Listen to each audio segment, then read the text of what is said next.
Hello class 10th के students, कैसे हैं आप लोग? बच्चे बहुत अच्छे होंगे। और आज के इस वीडियो में हम लोग बहुत ही इंटरेस्टिंग चैप्टर स्टार्ट करने जा रहे हैं क्लास 10th फिजिक्स का। और ये चैप्टर बहुत ही इंपॉर्टेंट भी है, क्योंकि अगर आपने यहां से ये जो क्लास 10th में आप इलेक्ट्रिसिटी चैप्टर पढ़ रहे हो वो तो बेसिक है ना। आप क्लास 12th में जाओगे ना, तब वहां पर आपको एडवांस लेवल पर इलेक्ट्रिसिटी चैप्टर को इलैबोरेट करके बताया है। लेकिन फिलहाल में अगर क्लास 10th में बात करोगे तो यहां जो यानी क्लास 10th में जो हम इलेक्ट्रिसिटी चैप्टर पढ़ रहे हैं वो है करंट इलेक्ट्रिसिटी। हम लोग को पढ़ाया जाता है। करंट इलेक्ट्रिसिटी का मतलब होता है जब कोई चार्ज है। आप आगे पढ़ाएंगे, टेंशन वाली बात नहीं है, बिल्कुल भी एकदम बिंदास में है ना। ये जो चैप्टर है ना, बहुत सारे बच्चे समझते हैं बहुत हार्ड है। ये हार्ड नहीं है, इसको हम ऐसे पढ़ाएंगे नहीं, हलवा लगेगा। हलवा घर में खाए होगे, हलवा है ना, समझ रहे हो। बहुत इजी वे में पढ़ाऊंगा और एक भी ऐसा बच्चा नहीं होगा जिसको समझ नहीं आएगा, सबको समझ में आएगा। बस आपको क्या करना है, वीडियो को शुरू से लेकर अंत तक देखते जाना है और मजा लेते जाना है। बीच बीच में हम मजा भी दिलवाते रहेंगे। अब देखिए क्या है, आप लोग को जो क्लास 10th में इलेक्ट्रिसिटी चैप्टर पढ़ाया जाता है उसमें जो चार्जेज होते हैं ना, करंट इलेक्ट्रिसिटी का मतलब ही हुआ कि जो चार्जेज होगा ना वो रेस्ट में नहीं होगा, वो हमेशा मोशन में होगा। अगर कोई चार्ज है यहां और यहां से टुटुक टुटुक टुटुक टुटुक मोशन में जा रहा है, यानी वो रुका नहीं है, तो उस तरह का जो हम लोग पढ़ते हैं वो करंट इलेक्ट्रिसिटी होता है ना। अब अगला जो है स्टैटिक इलेक्ट्रिसिटी। अब स्टैटिक इलेक्ट्रिसिटी हम लोग को क्लास 12th में पढ़ना है, जहां स्टैटिक का मतलब होता है रेस्ट में कोई चार्ज रुका हुआ रहेगा, तब जाके उसके बारे में हम स्टडी कर रहे हैं, तो वो हम लोग को स्टैटिक इलेक्ट्रिसिटी में पढ़ना है, जो कि क्लास 12th में पढ़ेंगे, जिसमें हम लोग कूलम्ब्स लॉ वगैरह वहां पढ़ते हैं। तो टेंशन वाली बात नहीं है। अगर आपने क्लास 10th का इलेक्ट्रिसिटी बहुत अच्छे से पढ़ लिया तो क्लास 12th भी बहुत अच्छे से समझ में आएगा। इसीलिए यह चैप्टर बहुत ही इंपॉर्टेंट है, बहुत इंटरेस्टिंग वे में आपको पढ़ाएंगे और आशा करते हैं आप भी इंटरेस्टिंग वे में पढ़ेंगे। आइए स्टार्ट करते हैं। मेरा नाम है विजेतानंद और आप देख रहे हैं आप अपना ही चैनल एकलव्य वाटिका। थोड़ा प्यार दिखाया कीजिए। चलिए स्टार्ट करते हैं, है ना। हम लोग आप लोग के लिए ही दिन रात मेहनत किया करते हैं, तो थोड़ा सा हेल्प कर दिया कीजिए। मेरा भी कुछ नहीं करना, आपको वीडियो को लाइक कर देना और कुछ इससे ज्यादा करना ही नहीं है, ठीक है। अगर बहुत अच्छा वीडियो लग गया आपको, अगर मैंने ये पढ़ाया और बहुत अच्छा दिल को छू गया आपको ये वीडियो और आपके लिए बहुत यूजफुल ये वीडियो हुआ, आप इससे बहुत अच्छा सीख पाए, तो डेफिनेटली चैनल को सब्सक्राइब कर लीजिएगा, क्योंकि इस तरह का वीडियो हम डेली आपके लिए लाते रहते हैं। स्टार्ट करते हैं इलेक्ट्रिसिटी। चलो भाई, इलेक्ट्रिसिटी का तो आपको पता ही है कि हमारे डेली वेज लाइफ में कितना मतलब इंपॉर्टेंट रखता है इलेक्ट्रिसिटी, ठीक है। अभी जहां हम पढ़ा रहे हैं, जो वीडियो से यानी जो फोन से वीडियो बन रहा है उसमें भी इलेक्ट्रिसिटी है, क्योंकि बैटरी इलेक्ट्रिसिटी प्रोड्यूस कर रही है। यहाँ पे चारों तरफ मेरे बल्ब लगे हुए हैं बड़े बड़े, वो जो बल्ब बढ़ रही है, बल्ब जल रही है, वो भी इलेक्ट्रिसिटी से ही हो रहा है। पंखा यहाँ पे चल रहा है, पंखा भी इलेक्ट्रिसिटी से ही चल रही है ना। टीवी आपकी जो है, फ्रिज जो है, आप जो आयरन करते हैं, सारा चीज इलेक्ट्रिसिटी से ही चल रहा है। तो समझ सकते हो कि इलेक्ट्रिसिटी जो है हमारे जीवन में कितना महत्व रखता है। तो चलिए भाई, इलेक्ट्रिसिटी के कुछ गहराइयों को हम देखते हैं, है ना। ज्यादा डीप नहीं जाना है, ज्यादा गहराई में नहीं जाना है, नहीं तो डूब जाओगे। चलिए स्टार्ट करते हैं। Electric current. अब इलेक्ट्रिक करंट क्या होता है ना। है तो इलेक्ट्रिसिटी, लेकिन इलेक्ट्रिसिटी को ही इलेक्ट्रिक करंट बोलते हैं। बच्चों, इलेक्ट्रिक करंट होता क्या है ना, बहुत ही इजी वे में बताएंगे, टेंशन वाली बात नहीं, एकदम बिंदास होके पढ़िए, मजा आ जाएगा। अब इलेक्ट्रिक करंट को ना हम दिखाते हैं, शो करते हैं आई से। देखो यहां पे लिखा गया है आई से। इलेक्ट्रिक करंट को आई से दिखाते हैं हम लोग। और इसका डेफिनेशन क्या होता है? सारे बच्चे कहेंगे सर क्या कर रहे हो सर, डेफिनेशन बता दो। चलो भाई डेफिनेशन बताते हैं, और ऐसा डेफिनेशन बताएंगे दिमाग में घुस जाएगा। क्या? The rate of flow of charge is known as electric current. यानी देखो भाई, यहां पर दो चीज को आपको ध्यान देना है, एक रेट को और एक फ्लो को। रेट का मतलब होता है टाइम और फ्लो का मतलब होता है बहना। जैसे आप लोग प्यार में बह जाते हो ना, भावनाओं में, हाँ, तो वही, तो वो भाई अलग है, ये अलग है ना, ये फिजिक्स वाला है। तो क्या है कि the rate of flow of charge is known as electric current. यानी कोई चार्ज को, एक बात को भी नोट करना, कोई चार्ज को फ्लो होने में कितना टाइम लग रहा है, उसी को इलेक्ट्रिक करंट कहते हैं। अब इसको हम बहुत ही अच्छा एग्जाम्पल से आपको समझाना चाहेंगे। सपोज आप मान लीजिए कि यहां पर ये दो डिस्टेंस है ना, ये x डिस्टेंस है, ये y डिस्टेंस है। यहां पर हमने प्लस q नाम का एक चार्ज रखा है, यहां पर एक चार्ज है। अब ये चार्ज एक जगह से दूसरे जगह जाएगा। ये चार्ज यहां पर बैठा हुआ था पहले, अब ये चार्ज एक जगह से दूसरे जगह जाएगा। तो इस चार्ज को एक जगह से दूसरे जगह जाने में कितना टाइम लगेगा, कितना टाइम लगेगा? क्या उसी को क्या कहते हैं? इलेक्ट्रिक करंट कहते हैं। समझ में आ गया? बहुत अच्छा से समझ में आ गया।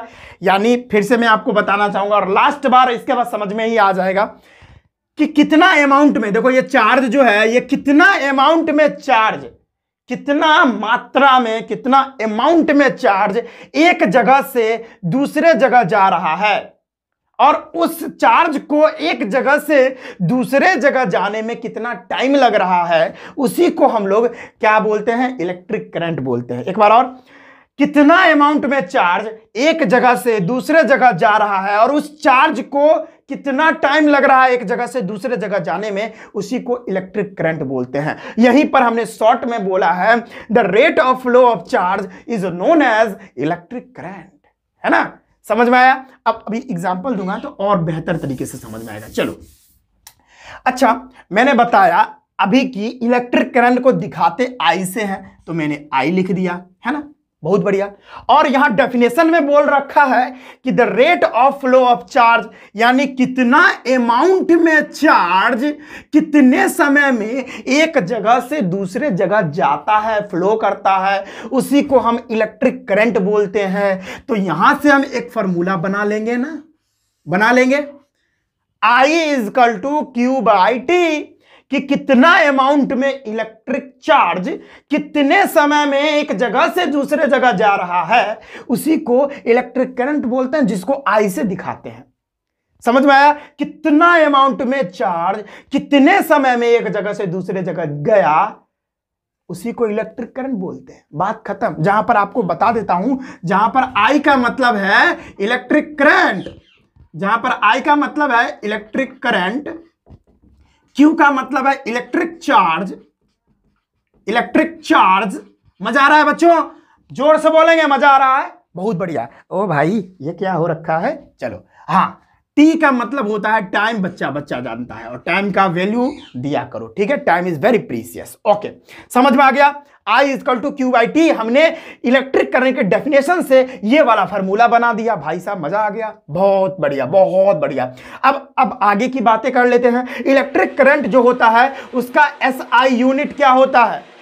ये जो इलेक्ट्रिक करंट होता है उसका एसआई यूनिट एम्पियर होता है। उधर भाई मिक्सी में, घर पे ही सारा सेटअप है, तो मिक्सी में अभी जो है पिसा रहा है, इसीलिए उधर आवाज आ रहा होगा, तुरंत माइंड नहीं करेंगे। तो इलेक्ट्रिक करंट का एसआई यूनिट एम्पियर होता है, जिसको ए से दिखाते हैं। फिर से समझेंगे, एसआई यूनिट एम्पियर होता है इलेक्ट्रिक करंट का। ये एमसीक्यू में क्वेश्चन आते हैं, मारिएगा खच सवाल, ठीक है? आगे, और ये जो इलेक्ट्रिक करंट होता है इसको मापेंगे कैसे? मान लीजिए ये जो वायर है, ये तो कैमरा कह रहे हूं, ये जो वायर आपको दिख रहा है, ये क्या है, कैसा वायर है? ये है भाई माइक का वायर है। अब इसमें से जो इलेक्ट्रिक करंट फ्लो हो रहा होगा, है ना, इसमें जो इलेक्ट्रिक करंट फ्लो हो रहा होगा, क्योंकि इसमें भी बैटरी लगा है, तो इसमें जो इलेक्ट्रिक करंट फ्लो हो रहा होगा, तो हम इसमें कैसे जानेंगे कि भाई इसमें इलेक्ट्रिक करंट फ्लो हो रहा है? चलो, इस माइक के वायर को जाने दो, क्योंकि इसमें हम काट भी देंगे और उसको छुएंगे तो करंट नहीं लगेगा। इधर बहुत सारा वायर है, देख लो भाई, इधर बहुत सारा वायर है। अगर क्या हमको अगर नहीं पता, मेरे को नहीं पता, मैं बिल्कुल ही बेकार हूं, मेरे को नहीं पता कि इसमें करंट जा रहा है कि नहीं जा रहा है, वो बल्ब बढ़ रहा है तो मैं जान जाऊंगा कि इसमें बिजली है, इसमें इलेक्ट्रिक करंट फ्लो हो रहा है। लेकिन मैं पूरा पागल हूं, बेवकूफ हूं और बिल्कुल भी अनपढ़ हूं, मेरे को नहीं पता, तो मैं कैसे जानूंगा कि इस वायर में इलेक्ट्रिक करंट जा रहा है? अगर बल्ब यहां पे नहीं बढ़ता रहता, बल्ब यहां पे नहीं जलता रहता, तो कैसे पता चलता? कैसे पता चलता? तो भाई क्या उसको छू के देखते कि भाई है कि मारेगा झटका कच सवर, तो हमको पता चल जाएगा कि हाँ भाई इसमें करंट है। भाई साहब, ये जानने के लिए ना, ये एक्सपेरिमेंट करने के लिए ना आप जिंदा भी नहीं रहोगे, है ना? तो ऐसे नहीं करते। तो कोई भी वायर में या कोई भी इलेक्ट्रिक सर्किट में, अरे भाई सर्किट वो नहीं, मुन्ना भाई एमबीबीएस जो फिल्म आई थी उसमें जो सर्किट था वो नहीं बोल रहा, सर्किट यहां पर आगे पढ़ाऊंगा। जो सर्किट जो होता है या किसी भी वायर में इलेक्ट्रिक करंट जा रहा है कि नहीं जा रहा है, इसको पता लगाने के लिए यहां पर हम लोग का एमीटर होता है जो बताता है, मेजर करता है, यानी उसमें कितना करंट जा रहा है वो क्या करता है, एमीटर मेजर करता है। आ गया समझ में? तो भाई इलेक्ट्रिक करंट को मेजर करने का काम एमीटर करता है, ये बात भी याद रखिएगा। अब बहुत इंपॉर्टेंट बात, ये जो इलेक्ट्रिक करंट है उसकी डायरेक्शन क्या है? ये जो वायर है भाई, ये जो समझो भाई ये वायर है, टुक टुक टुक टुक टुक टुक, ये जो वायर है, तो इलेक्ट्रिक करंट इधर से इधर फ्लो करता है कि इधर से इधर फ्लो करता है? ये तो बड़ी दुविधा है भाई। तो याद रख लीजिए, इलेक्ट्रिक करंट हमेशा इलेक्ट्रॉन का जो डायरेक्शन होता है उसके ठीक अपोजिट फ्लो करता है। This is the conventional direction of electric current, है ना? समझ में आया?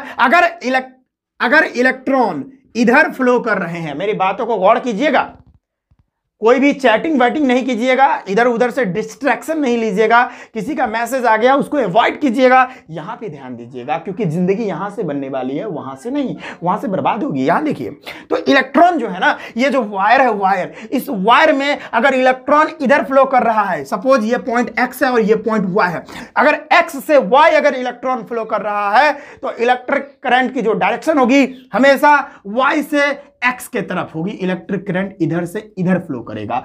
यानी जो डायरेक्शन होता है इलेक्ट्रिक करंट का वो हमेशा इलेक्ट्रॉन्स के फ्लो का उल्टा होता है। अगर इलेक्ट्रॉन इधर से फ्लो करेंगे तो इलेक्ट्रिक करंट इधर से फ्लो करेगी, उल्टी होती है, यही है direction. This is called conventional direction of electric current, इसको बोलते हैं। बहुत बढ़िया, है ना? समझ में आया? बहुत बढ़िया, मजा आ गया सर। अब एमीटर जो है, एमीटर के बारे में कुछ नॉलेज हम गेन कर लेते हैं। एमीटर क्या होता है भाई? एमीटर एक डिवाइस है, मैंने अभी बताया कि एमीटर एक डिवाइस है जो इलेक्ट्रिक करंट का मेजर करता है, ठीक है, कि कितना अमाउंट में करंट जा रहा है, ठीक है? समझ में आया? बहुत बढ़िया, बहुत बढ़िया। और एमीटर और गैल्वेनोमीटर अभी आगे बताऊंगा। बहुत सारे बच्चे क्या है ना, एमीटर और गैल्वेनोमीटर में कंफ्यूजिया आ जाते हैं, मतलब कंफ्यूज हो जाते हैं कि सर एमीटर का भी काम वही है, गैल्वेनोमीटर का भी काम वही है, तो सर डिफरेंस क्या है? डिफरेंस है ना बाबू, हमारा जो एमीटर है वो करंट के मैग्नीट्यूड को ही मानता है, मैग्नीट्यूड को ही मापता है, मेजर करता है कि कितना अमाउंट में करंट जा रहा है, लेकिन उसके डायरेक्शन को नहीं मेजर कर पाता ये कि किस डायरेक्शन में इलेक्ट्रिक करंट जा रहा है, तो वो गैल्वेनोमीटर करता है। गैल्वेनोमीटर करंट को डिटेक्ट भी कर लेता है, स्मॉल अमाउंट में भी अगर करंट है तो उसको डिटेक्ट कर लेगा गैल्वेनोमीटर, और उसकी डायरेक्शन को भी बता देता है, करंट का जो डायरेक्शन क्या है वो भी बता देता है। तो ये डिफरेंस है, छोटा सा डिफरेंस है, इसको याद रखिएगा। हमारा एमीटर सिर्फ मैग्नीट्यूड ही बता पाता है, लेकिन हमारा गैल्वेनोमीटर है वो दोनों चीज बताता है, करंट को भी मेजर कर लेता है, मैग्नीट्यूड, और उसके साथ साथ करंट की डायरेक्शन को भी बता देता है। तो ये बहुत अच्छी बात है, बहुत बढ़िया। चलिए, और एक और बात एमीटर के बारे में बहुत इंपॉर्टेंट बात बता रहा हूं, दिमाग में अपने खोपड़ी में डाल लीजिएगा, that is it always connected in series combination to the electric circuit. यानी ये जो हमारा एमीटर है वो सर्किट, फिर बोल रहा हूं मुन्ना भाई एमबीबीएस वाला जो सर्किट था, है ना, वो नहीं बोल रहा मैं, ये इलेक्ट्रिक सर्किट है, मैं बताऊंगा आगे। जो इलेक्ट्रिक सर्किट है ना, इसमें जो हमारा एमीटर होता है वो हमेशा इलेक्ट्रिक सर्किट के सीरीज कॉम्बिनेशन में कनेक्टेड होता है। अब सीरीज कॉम्बिनेशन क्या है वो भी आगे बात करेंगे, आने वाले लेक्चर्स में वो सारी बातों को डिस्कस किया जाएगा, टेंशन नहीं लेना है, ठीक है, बिल्कुल भी, ठीक है, बहुत बढ़िया। चलिए सर, तो हमारा जो एमीटर होता है वो इलेक्ट्रिक सर्किट के हमेशा सीरीज कॉम्बिनेशन में क्या होता है, कनेक्टेड होता है। और बहुत सारे बच्चे बोलेंगे सर आप इतना स्लो क्यों पढ़ा रहे हो, तो टेंशन वाली बात नहीं है, अभी पहला लेक्चर है, क्लास 10th का फिजिक्स का पहला लेक्चर है, तो टेंशन वाली बात नहीं, पहला वीडियो थोड़ा स्लो आ गया, लेकिन हम कोशिश करेंगे कि मीडियम रखने का, ठीक है, तो टेंशन वाली बात नहीं है, और सारा वीडियोज आएगा, और ये जो वीडियोज बन रही है ये पार्ट बाय पार्ट वीडियोज ही आएगी और फुल एक्सप्लेनेशन के साथ आएगी। ऐसा बताऊंगा कि एक भी पॉइंट ऐसा नहीं होगा जो आपको समझ नहीं आएगा, ठीक है। तो अपने दोस्तों को भी बताएं और मेरा भी सहयोग करें, क्योंकि हमने अभी लगभग 3 साल से आप ही लोगों के लिए मेहनत कर रहे हैं और चैनल भी मोनेटाइज नहीं हुआ है, तो थोड़ा प्लीज सपोर्ट कर दो भाई, क्योंकि आप ही समझो यार, कोई इंसान अगर 3 साल से मेहनत कर रहा है और उसको कोई रिजल्ट नहीं देखने को मिल रहा है और वो वाकई में बहुत अच्छे से मेहनत कर रहा है, तो फिर बुरा लगता है अंदर से, ठीक है। तो पता नहीं यूट्यूब को मेरे साथ क्या दुश्मनी है, समझ में नहीं आता, इंप्रेशन ही नहीं दे रहा, आगे वीडियोस पुश ही नहीं कर रहा। तो भाई साहब है ना, अपने दोस्तों को भी बताओ चैनल के बारे में, सर पढ़ा रहे हैं तो ठीक है, थोड़ा सपोर्ट जरूर बनाना, ठीक है। ओके चलो देखते आगे। तो हमारा एमीटर जो हमेशा सीरीज कॉम्बिनेशन में जो है फिट किया जाता है। अगला है एमीटर का जो रेजिस्टेंस होता है ना वो बहुत लो होता है। क्या भाई? एमीटर का जो रेजिस्टेंस होता है वो बहुत लो होता है। क्यों? क्योंकि एमीटर का काम है इलेक्ट्रिक करंट को मापना। अगर उसके रास्ते में अगर रेजिस्टेंस बहुत ज्यादा हो गया, जहां पर सपोज किसी वायर में, सपोज ये वायर है, इस वायर में बहुत ज्यादा रेजिस्टेंस आ गया। रेजिस्टेंस क्या है बताऊंगा, कि वो इलेक्ट्रिक करंट को हमेशा अपोज करता है, वो बताऊंगा। तो इलेक्ट्रिक करंट के सामने अगर रेजिस्टेंस आ गया तो भाई इलेक्ट्रिक करंट की वैल्यू हम माप ही नहीं पाएंगे। क्योंकि सपोज इलेक्ट्रिक करंट के सामने ये देखो रोकने वाला आ गया, इलेक्ट्रिक करंट को आगे नहीं बढ़ने देगा, तो हम इसको मेजर कैसे कर पाएंगे? तो इसीलिए हमारा जो एमीटर होता है उसका खुद का जो रेजिस्टेंस होता है वो नेग्लिजिबल होता है, इतना कम होता है जिसको हम नजरअंदाज कर सकते हैं। उसमें रेजिस्टेंस ही नहीं होता, समझ में आया? अब उसमें रेजिस्टेंस हो जाएगा बहुत ज्यादा तो भाई उसको मेजर ही नहीं होगा ना। अब रेजिस्टेंस है, करंट ही नहीं आएगा उसके अंदर, तो मेजर कहां से होगा? ये बात होती है। चलो अब गैल्वेनोमीटर के बारे में तो डिस्कस कर ही दिए क्या होता है। वोल्टमीटर देखो भाई, वोल्टमीटर बहुत बार एग्जाम में आ गया है, difference between voltmeter and ammeter, तो मैं बता देता हूं। वोल्टमीटर क्या होता है कि it is the device used to measure voltage. ये ऐसा डिवाइस होता है जिससे वोल्टेज को मापा जाता है, जिसका दूसरा नाम पोटेंशियल डिफरेंस भी होता है। टेंशन वाली बात नहीं है, ठीक है। और हमारा जो ये वोल्टमीटर होता है वो हमेशा पैरेलल कॉम्बिनेशन में, इलेक्ट्रिक सर्किट के पैरेलल कॉम्बिनेशन में कनेक्टेड होता है। मैंने यहां बताया सीरीज कॉम्बिनेशन, और यहां आपको बता रहा हूं पैरेलल कॉम्बिनेशन। बिल्कुल भी टेंशन मत लेना, क्योंकि आने वाले लेक्चर्स में आपको सीरीज कॉम्बिनेशन और पैरेलल कॉम्बिनेशन इतने अच्छे से बताएंगे कि आपके खोपड़ी में बहुत अच्छे से चला जाएगा और आप किसी को पढ़ा भी सकते हो, ठीक है। समझ में आया? टेंशन वाली बात नहीं है। और मैं एक और बात आपको बताना चाहूंगा, अगर रियल में आप कोई चीज पढ़ रहे हो, बढ़िया से मन लगा के पढ़ रहे हो, और वो चीज आप सीख नहीं पा रहे हो, तो क्या करो ना, अपने छोटे भाई को क्या करो, सिखाने की कोशिश करो। अगर आप किसी भी इंसान को सिखाते हो ना, कोई चीज आप पढ़े और उसको आप जिंदगी भर अपने दिमाग में रखना चाहते हो, तो आप क्या करो, अपने छोटे भाई को या किसी भी स्टूडेंट को या कोई भी मतलब आपका फ्रेंड हो, उसको बैठाइए सामने, और ये चीज मैंने जो पढ़ाया और आपको समझ नहीं आ रहा, वो जाके ना कैसे भी, गलत भी है कोई दिक्कत नहीं है, थोड़ा थोड़ा आप पढ़ाइए, देखिए रिजल्ट आपको देखने को मिलेगा। आप ना जैसे ही आप सिखाओगे ना किसी को, सिखाने से बहुत ज़्यादा दिमाग बिल्डअप होता है, समझ में बातें आती है और वो बहुत अच्छा लगता है, फिर सब कुछ समझ में आ जाता है। तो आप सिखाओ किसी को, ठीक है। तो बहुत मतलब ये जो तरीका है ना, ये बहुत मस्त तरीका है, ठीक है। ओके तो वोल्टमीटर हमेशा पैरेलल कॉम्बिनेशन में सेट होता है, ये आपको बताएंगे, टेंशन वाली बात नहीं है। और ये जो इसका रेजिस्टेंस होता है काफ़ी हाई होता है। एक और बात बता दूँ, अभी तो आज के इस वीडियो में बस हम इतना ही रखेंगे, और बहुत ही इंपॉर्टेंट डिस्कस करने जा रहे हैं, वो ये है कि ये जो वीडियो हम बना रहे हैं वो पार्ट बाय पार्ट वीडियो जी आएगी। अभी आपको इलेक्ट्रिक करंट के बारे में थोड़ा सा इंफॉर्मेशन ही दिए हैं, अगले वीडियो में हम न्यूमेरिकल, इससे रिलेटेड न्यूमेरिकल्स करवा देंगे, उसके बाद इलेक्ट्रिक चार्ज के बारे में बताएंगे, और आने वाले जो लेक्चर्स है जिसमें ओम्स लॉ, ठीक है, रेजिस्टेंस क्या होता है, ठीक है, और रेजिस्टेंस किसी भी कंडक्टर का किन किन फैक्टर्स पे डिपेंड करता है ना, रेजिस्टिविटी के बारे में, ये सारे चीज़ों के बारे में बहुत अच्छे से डिस्कस करेंगे। तो चलिए, अगर आप इसका स्क्रीनशॉट लेना चाहते हैं तो जल्दी से लीजिए।